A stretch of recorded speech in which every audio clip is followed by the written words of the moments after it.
প্রিয় দর্শক, আসসালামু আলাইকুম। আপনারা এখন দেখতে পাচ্ছেন ঢাকা বিমানবন্দর রেলওয়ে স্টেশন। সুবর্ণ এক্সপ্রেস ট্রেনে করে আমরা এসে পৌঁছেছি 12:30টার দিকে। চট্টগ্রাম থেকে সকাল 7টা করে ছাড়ে সুবর্ণ এক্সপ্রেস ট্রেন। কিন্তু সুবর্ণ এক্সপ্রেস ট্রেন মোটামুটি ভালো সার্ভিস, কারণ চট্টগ্রাম ঢাকার এটা বেস্ট ট্রেন। তো ঠিকঠাক মতোই আমরা এসে পৌঁছাই। তো আমরা হেঁটে যেতে পারছিলাম না, অনেকটা দূর, কিন্তু তো কুলি নিয়ে আমাদের লাগেজগুলো নেওয়ার জন্যে কুলি নিয়ে আমরা পার হচ্ছি।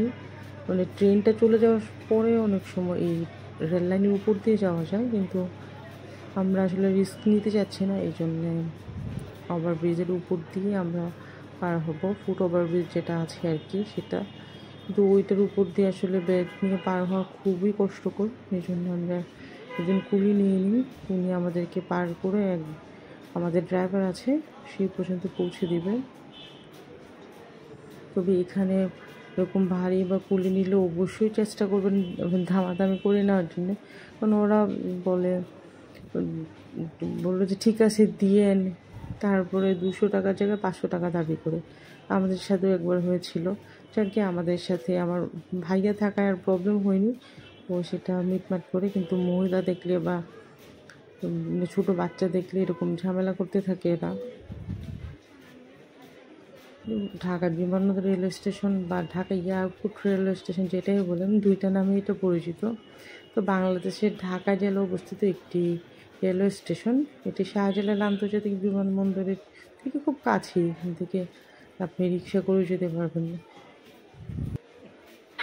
এটি কমলাপুর রেলওয়ে স্টেশন ও টঙ্গী জংশন রেলওয়ে স্টেশন হতে 5 কিলোমিটার এবং জয়দেবপুর জংশন রেলওয়ে স্টেশন থেকে 16 কিলোমিটারের ডিস্টেন্সে অবস্থিত। যাক, আমরা চলে এসেছি ফ্লাইওভারের কাছাকাছি, মানে ফুট ওভারব্রিজের কাছাকাছি। এটা আসলে অনেকটাই খারাপ, সিঁড়িগুলো কেমন যেন এবড়ো খেবড়ো, আসলে উঠতে প্রবলেমই হয়।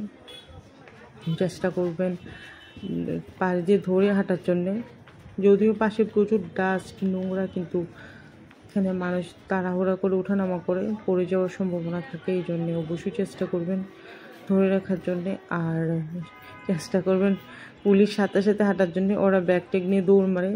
যে রেড কালার যে শার্ট পরে, উনিও মূলত আমাদের ব্যাগগুলো নিয়ে যাচ্ছে, কিন্তু উনি এত জোরে হাঁটছে, আমি আসলে ওনার সাথে দৌড়েও কোলাতে পারছি না।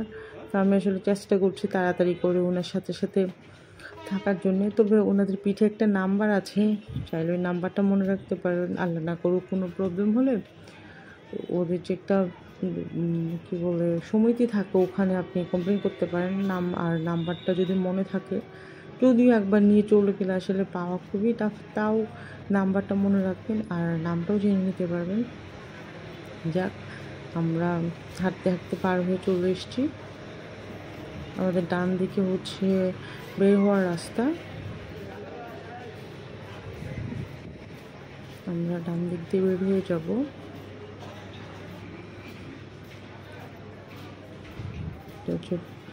পুলিশের কাছে যদি কোনো হেল্প লাগে, কোনো মিসিং কিছু লিখতে হতে চান, তাহলে পুলিশের সাথে আপনারা কন্ট্যাক্ট করতে পারেন। অনেক সময় বাচ্চা হারিয়ে যায়, সেলফোন ব্যাগেজ হারিয়ে যায়, তখন ওনাদের কাছে কমপ্লেন করলে ওনারা যথাসাধ্য চেষ্টা করে হেল্প করার জন্য। আজকে ভিডিও এই পর্যন্ত।